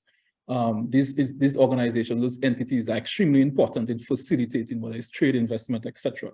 But how, and even the way I started my discussion on talking about my entry point to my reinforcement of being a Caribbeanist at UE, which is also institution, but more through the conversations, the discussions through other Caribbean people, right? So even before you had CARICOM, before you had West Indies Federation, what we have discussed so far, Caribbean people, even when Carl talked about earlier with Caribbean people migrating into Halifax in the mining aspect, and we could even go further, we could even go before that and talk about the Jamaican Maroons that when they're, you know, during the Maroon Wars in Jamaica, right? So we could talk about the movement of Caribbean people, but how I think about integration, and I speak about it in my paper as well, is more going to community and looking at the people and see how people are moving. I mean, I think for me, that's the solution. Caribbean people have always been moving around the region, and we kind of been having those exchanges before those institutions. And now you have social media that kind of creates space for us to have those exchanges. So in talking about CARICOM now and other examples, the Caribbean Court of Justice, I do not have the answers for that. That's an ongoing thing. That's actually part of my research, and is just trying to formulate and think of ways of moving forward. They have several proposals that have been made. Even the Jamaican government came out and said recently, well, for the last few years, they've been saying, what's the point of CARICOM? So I cannot answer that question, and I sure you know that's an ongoing discussion. And I don't know if anybody else want to discuss that, you know, respond to that. Cikiah, I know you've been doing that type of work at integration. I know you want to, yourself is scratching you, so feel free to. No, I think it's what Lamin talks about, is what Lamin's talk about when he says that, you know, we have not committed epistemological insurrection. I think that's precisely what he's talking about. As recently as an example, I'll give you a recent example. Problem in Haiti. CARICOM is looking at assistance for Haiti, and a Caribbean country that shall remain nameless at this point with Haiti, and they choose to have a meeting to advise Justin Trudeau before they advise the other CARICOM colleague at the outcome of the meeting in Haiti. So let's be very clear. CARICOM Prime Minister is represent CARICOM at a meeting with Haiti. And they choose to brief Trudeau, Prime Minister of Canada, about sending Canadian troops to Haiti before they brief the other Caribbean colleague. So that speaks to the whole question of decolonization of the mind. And should that be one of the challenges of a program like the Caribbean Studies Program? Let's not fool ourselves. The Caribbean independent, there are people who argue that the Caribbean independent movement of the 1930s came out of a large extent of what was happening in places like New York. If you looked at Richard B. Moore book, Caribbean Militant in Harlem, you begin to see the interaction between the Caribbean diaspora and what was taking place inside of the Caribbean. And what I'm saying is there's a lot to be had from a good course in Canadian University where we're distilling some of these critical issues that for some other reasons, for some unknown reason, it's not distilled in the Caribbean as they are to the full extent. Right? The question of the Caribbean Court of Justice, I don't know how you explain it, that so many of these countries would have referendum and they fail to win the majority of referendum. I mean, I don't know how you analyze that. I try to explain so many years, almost 60 years after independence. So it's a lot of work to be done. Thank you, Cikiah. Dr. Mullings, did you want to respond as well? And this is just a quick response to say that, you know, the question of integration is an important one for the region itself, but really in a Caribbean in the 21st century, we need increasingly to have a space for diaspora in those conversations, because I do see it as important that a sense of Caribbeanness is strongest outside the region. And so through a whole series of reasonings and groundings, it is possible to begin to raise conversations that don't happen in the region and vice versa. So for me, when I think about Caribbean integration, I think of it less as integration and more about regionalization, expanding it, deterritorializing what the Caribbean is. I know that the governments of many Caribbean islands have had their own sort of institutional diaspora organizations and associations, but that's not the vision I have in mind, because that very much is still trapped in that sort of colonial understandings of what freedom for the region looks like. So, you know, I think we must never forget the possibility, and that's what courses in Caribbean studies do. They introduce a whole new generation. In my class, I have people who are third generation Caribbean who are in it because they want to know more. They haven't learned enough. And I think that's as good as any argument for maintaining those programs, not because it's only about what will happen for Caribbean scholars in the Caribbean, but what it means for understanding the world as a whole. So I always feel that, you know, the Caribbean is that place that tells us about the rest of the world. Okay, thanks. Absolutely. Thank you so much. And we have a question from someone in the room. Clifton Grant. Oh my goodness, I'm here. You know, a big one. That's true, right? It's so First of all, pleasure to be here. Pleasure, Chevy, to hear you speak. Outstanding job. You know, I had the pleasure of meeting you last year in Dr. Davis's 1300 class, and you didn't say much. And we come here and to have this intellectual conversation with you has just been outstanding. And I'm not going to take up a lot of time. I've had the pleasure this year of taking Maxine Wood's 2310 class. I think I'm the only one here from the class. So when I saw this come through, I definitely wanted to come hear you speak. And it was such a great journey of enlightenment and empowerment. And as a first generation Caribbean, you know, I take away such knowledge and pride of being Caribbean from that class. And I asked Professor Wood, you know, she was also the professor and the TA. And I said, well, that's my first experience of them both. And she said, well, because of lack of enrollment. And she actually told me Dr. Brown here was her TA last year, but because of the lack of enrollment, and I think Professor David's away on sabbatical, she's doing it all herself. And that really saddened me. And then I looked around the class, and I would say the class was 98% students like myself, either first or second generation Caribbean students. And then I listened to your talk, and I was really captivated by your connection between Caribbean and Black studies, and that connection driving away a lot of students. And I thought myself, maybe the problem is just in the branding of how we are promoting some of these courses.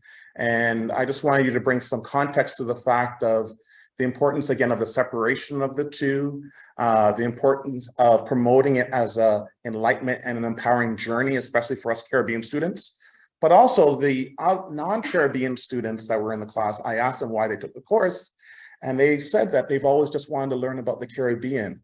And I don't think enough students understand that or are driven by that passion just to learn about the Caribbean itself. So I think, a lot of that promotion of you don't even necessarily have to be Caribbean to take this course, just come to learn about the Caribbean. And especially in such a multicultural city as Toronto, how important that is. So I don't know if you can just bring a little context to that, that'd be greatly appreciated. But again, outstanding job and a pleasure to hear you speak. Thank you very much. Your question, comments. I think that's more of an institutional response, right? Because you mentioned about Maxine, and when I talk about trying to TA, that's exactly what I was referring to. When I left to go to Barbados, it was over 200 students. When I came back, it was 50. And now you said it's one tutorial. Yeah. So that's to show you one class with one tutorial, right? So in regards to, and I think Professor Mullings spoke on that in regards to how we articulate the significance of Caribbean studies, not just as that thinking about it just strictly through colonialism and the independence movement, but also the significance of it to make it sense of for today. So I think that's maybe we'll talk about the rebranding piece. I'm not necessarily in that position to rebrand it. Hopefully I could be like Dr. Brown to rebrand, but thank you, just thinking through it. And that's why I end my talk like that, for us to come and have those type of exchanges, to think what those possibilities could be. So you being an undergraduate student at this current moment, going through that class and seeing, feeling that way, feeling that, you need more, is the same kind of, that's the type of desire I had during that time. So thank you for sharing that. And hopefully Carl, Dr. Mullings, and all the other administrators and professors who are listening, they could all come together and think about how they could reimagine Caribbean studies and not just make it as this historical moment, but also looking at, and that's why I highlighted, we talk about climate justice and all those things. That's why I really couldn't go. There's so much I wanted to say, but and I actually took more time than I was actually given. So I just had to put everything in one line. We talk about climate justice, Caribbean feminism. So I don't say like there's not this movement taking place in the Caribbean and in the diaspora. I'm part of certain organizations in different parts, and a lot of people are from the Caribbean. So things are happening. And what I'm alluding to, I'm trying to allude to, is not necessarily that Caribbean people are not moving and doing that type of work, but or just the reimagining of how how we imagine Caribbean studies in the now, in conversation with Black studies, right? So that's where I'm coming from. So thank you for sharing.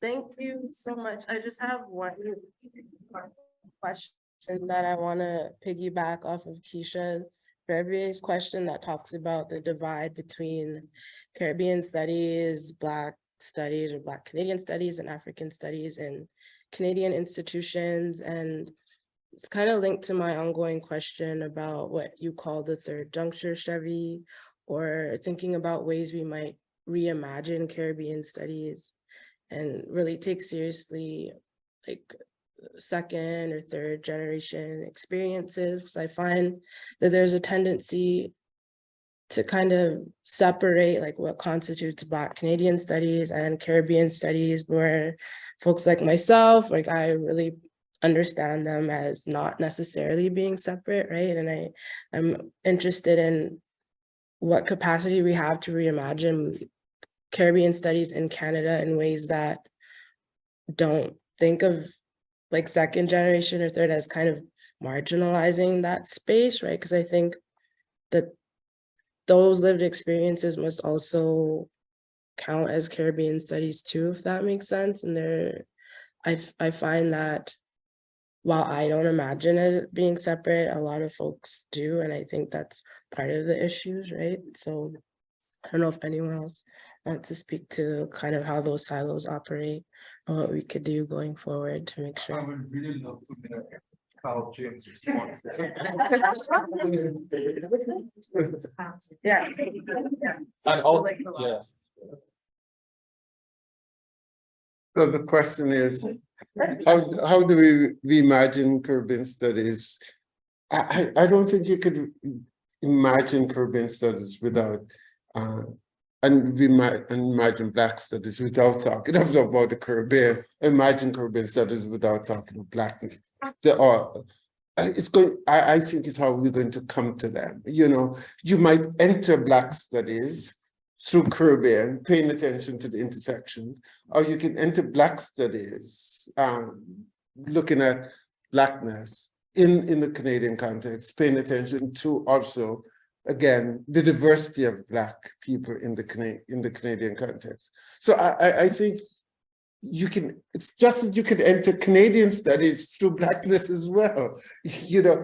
So Blackness is going to be, to me, fundamental to matter how you put it. It's just that you're going to use different kinds of frames, different kind of literature, different kind of courses, different kind of studies if you're going to do that. And how could you talk about Black studies without thinking about the Caribbean, Latin America, Africa, et cetera, you just can't.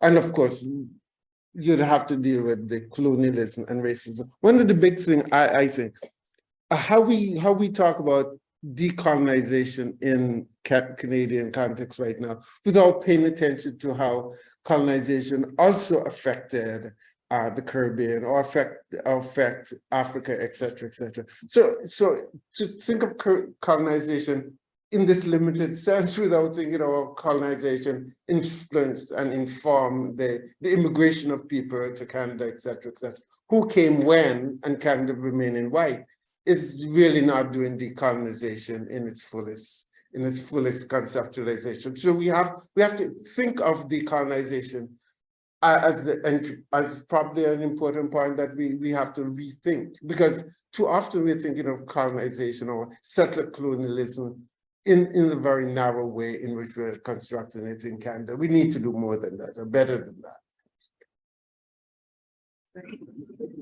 Dr. Mullings, did you have something to say as well? And then we'll wrap up. Yeah. And I'll be quick. Carl said it in a way, so I don't need to say too much, except that I think the key to how we go forward with Caribbean studies and Black studies is to look through the common idiom or grammar of coloniality. So formal colonialism is over, yes, but we still live with coloniality, and it's to explore it in all of its parts is the thing that will actually bring us together. And what I think is the most intriguing, exciting thing is to explore how ordinary people actually negotiate coloniality, because that's how we learn across these two types of studies and the various spaces. So for example, one of the things that I'm really interested in at the moment is exploring the role of informality in surviving systems of capitalism that leave Black communities with very little. And informality is something that people have lived with and lived through in the Caribbean region for ages, but you know, it is becoming also a way in which people are making life making in the context of Canada. So it's kind of reaching across those two spaces to understand how are Black lives valorized and maintained through particular practices that connect both regions. That's the kind of Caribbean studies, I think, that is of interest to those in the diaspora, but also in the region, and also just outside, people who really are intrigued with how people survive a particular kind of coloniality predicated on a raciality, as you would call it. Okay, thanks. All right. Cikiah, do you have any last notes before we wrap up? No, I think we're doing a good job in distilling the issue. I think we need to continue the conversation and look at various elements that needs to be put in place I want to say that I would want to say a distinction between Caribbean studies and Black studies. If for no other reason, but in thinking about it, I recognize a contradiction in term. I think we need to really distill clearly the role the Caribbean play in terms of the wealth transformation. We need to look at, for example, the Caribbean and the Industrial Revolution in the UK. We need to look at how different plantations in the Caribbean, investors in the Caribbean invest in Canadian Railway in the 1800s, in the transportation system.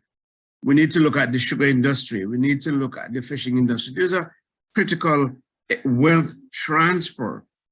And I am not sure, those are some of the nuances that I would like to see Caribbean studies begin to look at, so people begin to understand what really is under development. Why does it take place?